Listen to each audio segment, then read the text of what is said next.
Hello, good day mga boss. Joy ulit ng DIY Crips. So, continuation na ito no installation natin ng ating PKE system na mayroong push start ano. So, tapos na tayo dito sa sakit na to na may 6 na wire. So, dito naman tayo sa sakit na to. Yan.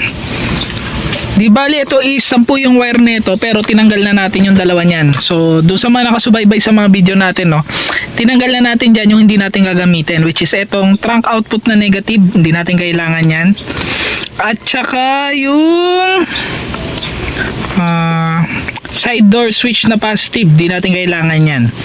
So yung mga natirain lang yung mga kailangan natin. So simulan natin muna dito sa color blue. Ito yan. So yan, color blue. Yan, basta color blue. Regarding yan doon sa side door switch natin. So para malalaman no kung bukas ba yung pinto natin o hindi. Para doon yan. So doon sa mga hindi nakakaalam, yung Wigo meron yung side door switch. So ano ba itsura niyan? Ito. Yan, ayun yung side door switch. So pagka sinasarado nyo yung pinto nyo, nape-press yan. Yan. Pero pagka binubuksan nyo yung pinto nyo, na-unpress siya. So pagka ganyan na naka-unpress siya or nakaangat, nagko-connecta yung contact point yan dun sa loob. So nasesendan yung pinaka-module na sinasabi na bukas tong pinto na to. Pero pagka ito is pinipindot, yan, ibig sabihin yan hindi nagko-connecta yung contact point yan.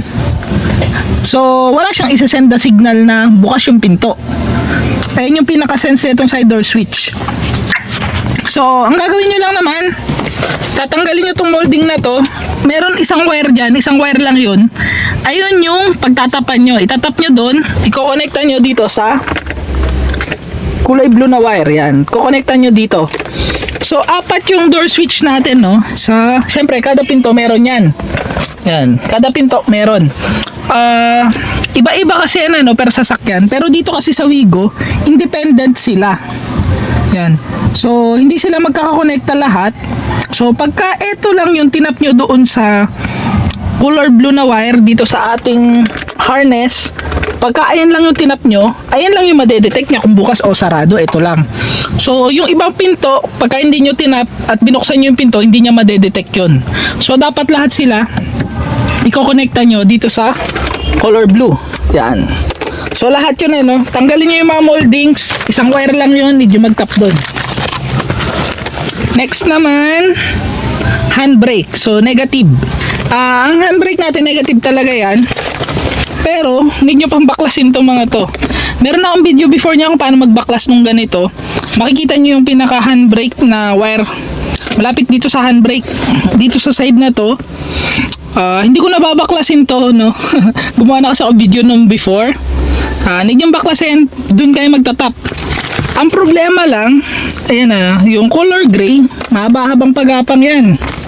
Yan, mula dito papagapakin nyo, papadaanin nyo pa sa ilalim ng carpet, babaklasin nyo pa to. Yan, hanggang makarating doon sa handbrake. Pwede naman yun.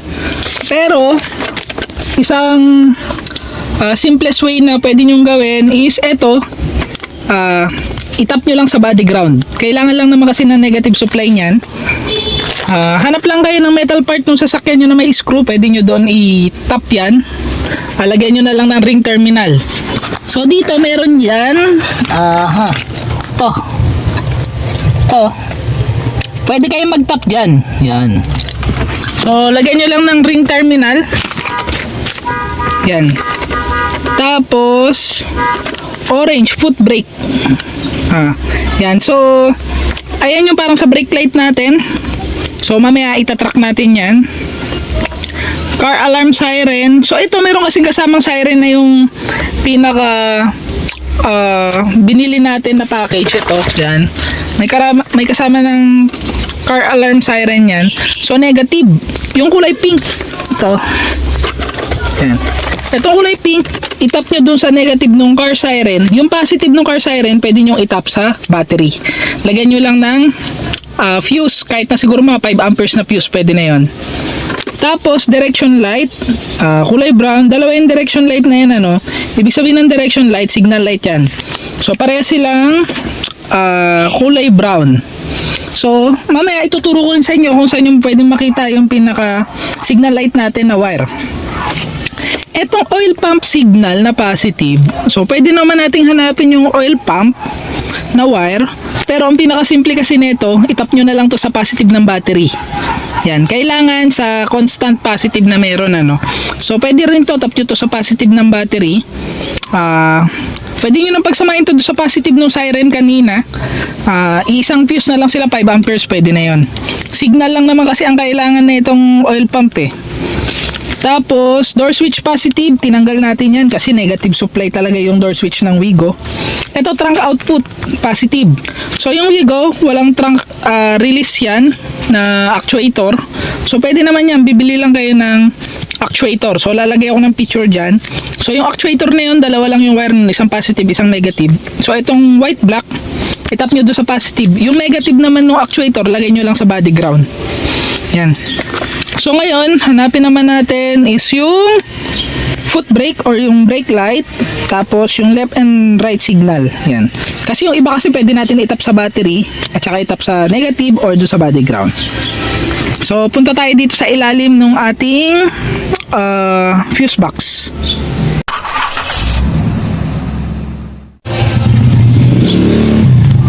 So pagpasensyaan nyo na, no, medyo magulo yung wire kasi nga nag-aayos nga tayo. Yan. Ito yung dating module nung sasakyan ko. Yan, push start module. So papalitan na natin yan. So ang kinaganda kasi dito sa dating module, no, lahat merong fuse.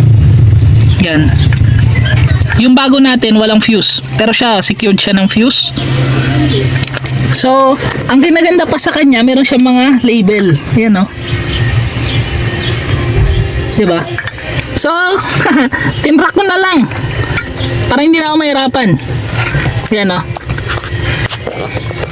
So, eto yung ating signal light, direction light. Yan. Yan, o. So, check natin kung anong kulay yan, ano.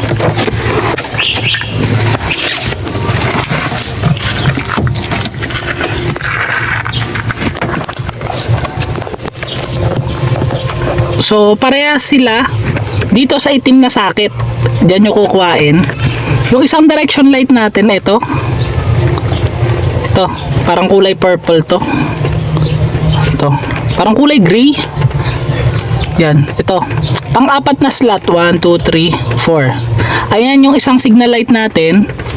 Tapos yung isang signal light natin, ito naman kulay blue.